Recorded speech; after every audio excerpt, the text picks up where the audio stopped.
Lájí Oríyọmí Hamzat, èyí pọ̀ o, kí ló dé? Bọ̀ kí ni Alhaji Oríyọmí Hamzat gbé kí lẹ jù? Àwọn ọmọ òbí ti fẹ́ já gògóńgò ọ̀fun Oríyọmí o. Gbogbo ọmọ ìran mi, gbogbo ẹ̀yin Alhaji Oríyọmí Hamzat fans, ṣé ẹ fẹ́ sọ wípé ẹ rí wípé wọ́n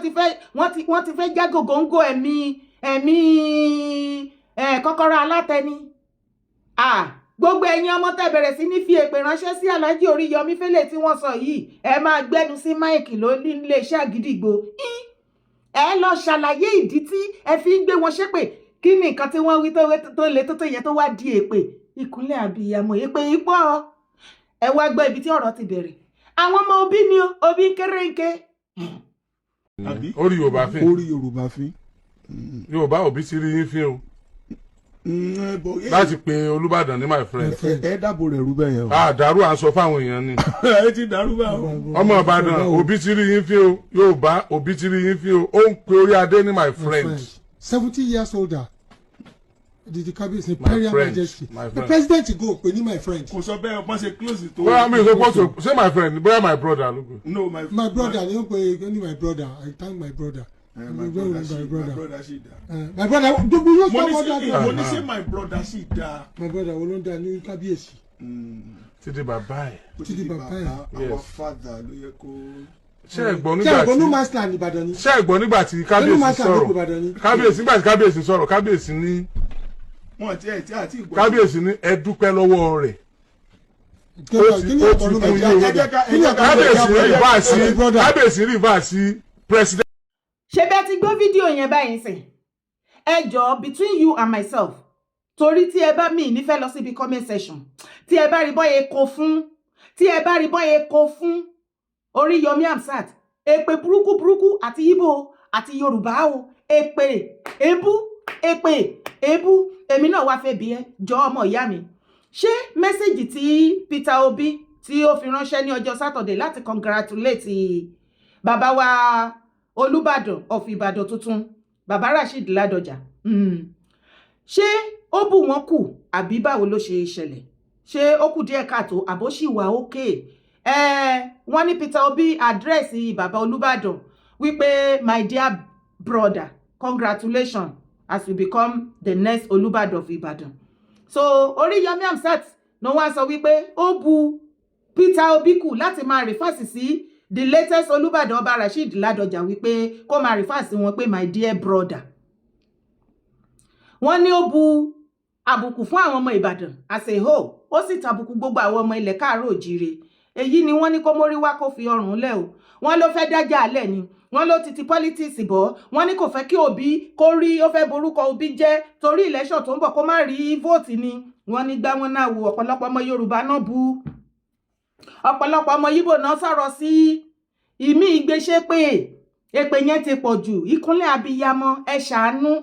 Lóòótọ́ o, Peter Obi náà ti padà sọ̀rọ̀ síta wípé òun ò mí láti disrespect Olúbàdàn of our time o.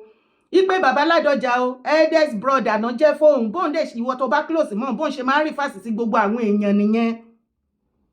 Àwọn kan wá sọ níbi comment section wípé kò ṣe máa rí fásitì Sultan of Sokoto kó pe Sultan of Sokoto ní my dear brother. Àbí kó pe ọba of Benin ní my dear brother. Àbí King of England kó rí fásitì wọn as my dear brother. Wọ́n ló tàbùkù wá ní o, ibẹ̀ ni kọ́kọ́ là ń lọ. Mọ̀mọ́ Rẹ̀mí Tinubu wọ́n láti forgive gbogbo èèyàn ọmọ Yorùbá tẹ́ betray ọkọ wọn ní election during the election 2023. Wọ́n ní lóòótọ́ ẹ gbìyànjú ṣùgbọ́n Ọlọ́run jù yín lọ. Wọ́n ní lóòótọ́ kíní yẹn dùn àwọn díẹ̀ àtọkọ wọn. Wọ́n ní but níbi tọ́rọ̀ dé dúró yìí sìn. Àwọn ti forgive gbogbo yín o. Kẹ́ máa béèrè àníyàn yín kẹ́ máa bá lọ. Lóòótọ́ lẹ betray ọkọ wọn 2023 ṣùgbọ́n Ọlọ́run ò jọ yín onírọ́mù pàwùdà. The First Lady Senator Oluremi Tinubu says she has forgiven individuals who betrayed her husband during the 2023 election. She insisted that she has no grudge against anyone and has since chosen peace. Mrs. Tinubu made the disclosure in a new 52-page book, The Journey of Grace, Giving Thanks in All Things, which was released and made available to Punch. Lọ́rọ̀ kan ṣá, wọ́n ní àwọn ti forgive gbogbo ẹ̀yin betrayer. Ebi comment section ẹ̀yin commentators àti make heaven máa le eléyìí ní dẹ̀ resign eléyìí ní make you do one time now àbí eléyìí ní story for the gods. Èyí tó wá káṣí mi jù tí mo dẹ̀ mọ̀ pé wọ́n gan káṣí ẹ jù eléyìí ní see the woman o how many people your husband betrayed me ho ṣé ti ní Mọ̀mọ́rẹ̀mí Tinubu sínú tẹ́lẹ̀ ni tá bá ní ká díjú ká là ká béèrè lóòótọ́ èèyàn mélòó ló fẹ́ forgive ẹ̀yin báyìí Mọ̀mọ́rẹ̀mí Tinubu èèyàn mélòó ló máa forgive ẹ̀yin àtọkọ yín does that mean pé Mọ̀mọ́rẹ̀mí Tinubu betray èèyàn kankan ọkọ yín ò betray anybody ní the whole of Yorùbá land àbí no betray tó ibẹ̀ ni kọ́kọ́ là ń lọ èyí tẹ́ wọ́n ń ṣe yìí ṣe mọ̀ ipa ti pariwo a ní àwọn pípù yìí wọ́n bá yín ṣe ọ̀rọ̀ ẹ̀sìn wọ́n bá yín mú ọ̀rọ̀ ẹ̀sìn wọ́n fẹ́ eradicate gbogbo nǹkan tó ń pè ní Yorùbá ṣé rí àwọn fanatic sheik bíi Labib bíi Akéwùgbà Gold bíi Murik Akíntọ́lá bíi Olúwo àti gbogbo wọn bẹ́ẹ̀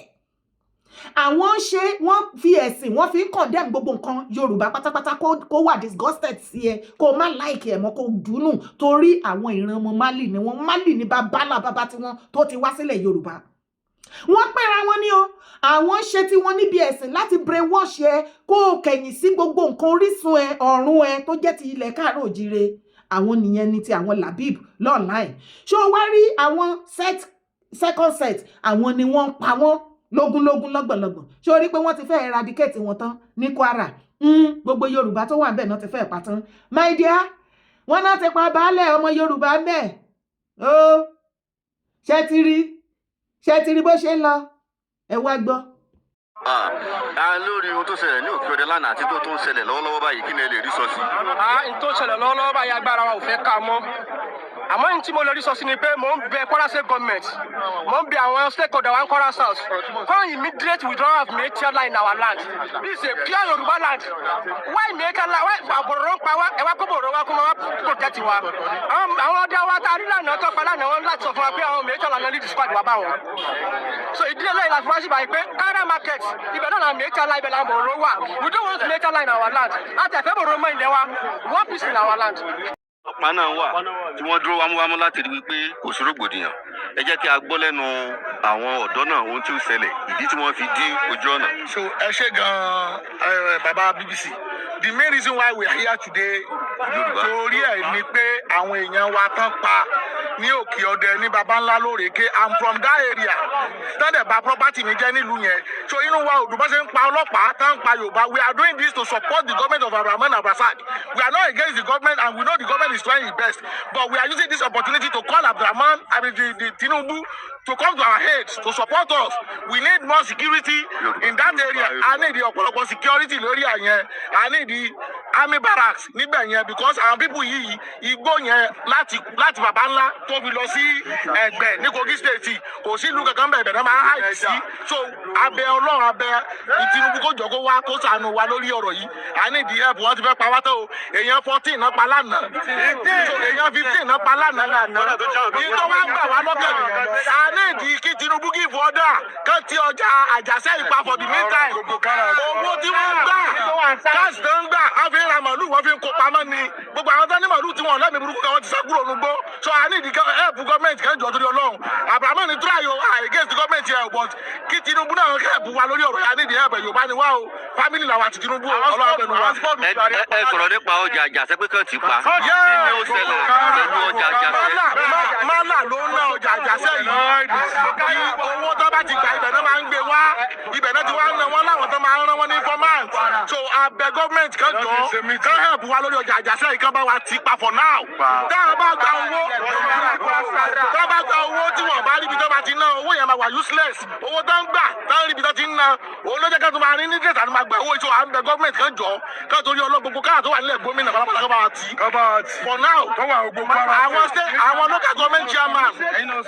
local government chairman wọ́n gbé gbèsè ní bí abi 2 weeks ago láti ti pa kára ìtàn náà kiri pẹ̀lú pé ọjà kára iná ti ń ná owó tó ń gbà to the surprise àwọn lọ́balọ́ba wa kan ò gbà kan ti ọjà yìí pé iṣu yẹn ò tí ì dájà sẹ́ mo dẹ̀ fẹ́ náà jọba Tinubu lẹ́sí pé òrékè ni problem yìí ti bẹ̀rẹ̀ lẹ́yìn ìgbà tó bẹ̀rẹ̀ lórí odò baba ńlá after baba ńlá odò sàgbẹ̀ after sàgbẹ̀ sì òkè ọ̀dẹ́ sì bẹ̀rẹ̀ 15 lánàá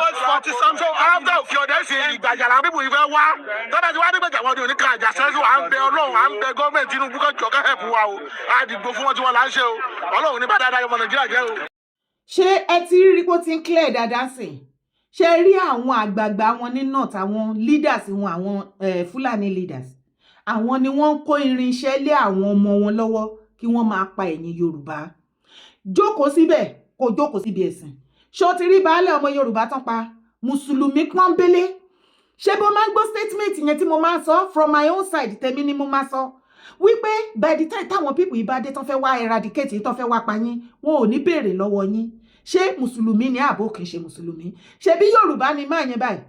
bọ mùsùlùmí ni wọn ò torí pọ́njọ́ ń ṣe ẹ̀sìn ẹ̀yin Yorùbá tẹ́ ẹ gọ̀ ẹ̀yin lẹ́ ń pè wọ́n ní ọmọ ìyá yín nínú ẹ̀sìn kí ló dé tí Fúlàní ò rántí ọmọ ìyá ẹ̀ nínú ẹ̀sìn Abdullahi náà níbàálẹ̀ yìí ń jẹ́ o gbogbo orúkọ ẹ̀ mùsùlùmí ni kí ló dé tí wọ́n rò tẹ̀sìn mọ́ lára ṣe bọ́mọ ìyá ni wọ́n nínú ẹ̀sìn ṣé you dey see life ṣé o ti rí bó ṣe sọ wípé drone ṣiṣẹ́ mójú tó fi monitor gbogbo ibi tó máa attack àwọn ọ̀pá tí wọ́n gbà lọ́wọ́ àwọn kan ni wọ́n fi wá pa wọ́n ṣé ti rí wípé ó ti clear dáadáa pé àwọn Kwara ń sìn àwọn náà ti rí wípé àwọn leaders and elders àwọn Fúlàní àwọn náà kó irinṣẹ́ lé àwọn boys wọn kọ́ máa pa gbogbo àwọn ọmọ ilẹ̀ Yorùbá ẹ̀yin ọmọ Èkìtì láìpẹ́ láì jìnà ní Èkìtì bó ṣe ṣẹlẹ̀ ní Kwara ó máa bẹ̀rẹ̀ sí ní ṣẹlẹ̀ lọ́dọ̀ yín torí information tẹ̀ mí lọ́wọ́ pé wọ́n ti wà lọ́dọ̀ yín already any moment from now ẹ̀kọ́ máa gbọ́ gbàsgbòs ni ṣé wàá rí lè tó worst jù ń bẹ̀ àbẹ́yìn ò rí àwọn ẹ̀dà àti leader àwọn Fúlàní wọ́n fi owó ra irinṣẹ́ tó le burúkú wọ́n gbélé ọwọ́ àwọn ọmọ wọn wọ́n fún wọn ní drone wọ́n fún wọn ní gbogbo nǹkan bí wọ́n ṣe wá ń já wọn sí everywhere ní gbogbo Kwara ìpẹ́ kan lé gbogbo wọn dànù lọ́ bá ti lé gbogbo wọn wọ́n rí flag wọn síbẹ̀ wọ́n ti take over nìyẹn solid minerals wà ń bẹ̀ yẹn yes mineral resources wà ń bẹ̀ ó ti di tiwọn nìyẹn ìran Yorùbá ti ń parẹ́ lọ nìyẹn wọ́n move sẹ́kìtì from there Ondo customer dáadáa ni wọ́n bẹ̀ kátó díjú kátó là tábà máa tábà máa hard plus and minus 10 years mọ́ ibi tá a wà yìí bóyá ni a máa rí 1 million of Yorùbá tó máa kù nínú Nàìjíríà wọ́n padà fi ìran Yorùbá ṣe nìní tí ìmọ̀ kankan ojú àsìkò tójú everybody wá jọ máa bó lélẹ̀ ẹ̀yin àgbẹ̀gbẹ̀ ilẹ̀ Yorùbá ẹ wá ṣe bẹ́ẹ̀ ni wípé ẹ ní extra life pé tí ikú yẹn bá dé ọ̀dọ̀ yín níbi tẹ́ wà ẹ ní extra life tó bá ti pa yín ẹ máa mú extra wọn yẹn ẹ gbé wọ̀ àbí kò ṣe ẹ̀yin kábíyèsí tó jẹ́ pọ́npa yín bẹ́ẹ̀ nípa chicken tó ń yọ yín dànù bẹ́ẹ̀ ní yọ jìgá gbogbo yín dákẹ́ ẹ̀ ń ṣe bẹ́ẹ̀ ni wípé gbogbo nǹkan tó ń ṣẹlẹ̀ ní Kwara kò ràn yín ẹ jọ ẹ̀yin tẹ́ ń ṣọṣẹ́ ní Kwara àwọn kábíyèsí wá wà available ìyàwó wọn pa àṣẹ gbogbo ẹ̀ kó need everything mọ́ ẹ máa kó lọ customer dáadáa ni wọ́n kí ẹ̀ fún ìran Yorùbá wọ́n kí ẹ̀ fún ibi tán balẹ̀ lórí àwọn gangan àfi gbogbo wọn àfi jìyìn ẹ máa rù wọn lọ kójú bẹ́ẹ̀ lọ àbí kí ló ní mo sọ orúkọ tèmi ò yí padà Yèyé Dára Kowé ni mò ń jẹ́sẹ̀ lórí ọ̀rọ̀ tó wà lẹ́yìn ìkòkò onígbomi kó gbẹ̀yìn kó tún gba ṣọṣọ ẹ̀yin àgbààgbà lèmi máa fi kanra mọ́ torí ó dàbẹ̀ nípa ti gbowó ẹ̀mí wa lọ́wọ́ àwọn Fúlàní ẹ̀yin àgbààgbà ilẹ̀ Yorùbá ó máa tó stage kan ní fèsì Fúlàní ẹ̀yin gangan là ń bọ̀ wá bá ojú gbogbo yín máa bó ṣe bẹ́rù bá yín àti empower àwọn èèyàn wa ni torí ẹ̀ bẹ̀rù ìwà ìbàjẹ́ tẹ́ ti ṣe ẹ believe wípé tẹ́ bá ti empower wa a máa wá fi kọjú ìjà sí yín léyìí tó yẹ kéje ká empower wa ká kọjú ìjà sí àwọn wèrè yìí ẹ má worry ẹ keep on ẹ máa ṣe lọ bẹ́ ṣe wà yẹn o tẹ́ ẹ bá ti wá rí àyè empower yín empower wa tẹ́ ẹ̀ ń ṣe torí ẹ̀ ń bẹ̀rù wípé a máa wá fi kọjú ìjà sí yín tó bá yá ìjà ni a sì ń bọ̀ wá kọjú ẹ̀ sí yín ìyà ọ̀nà méjì lẹ̀ máa jẹ Fúlàní á ṣe fún yín àwa náà á ṣe fún yín ojú yín á bó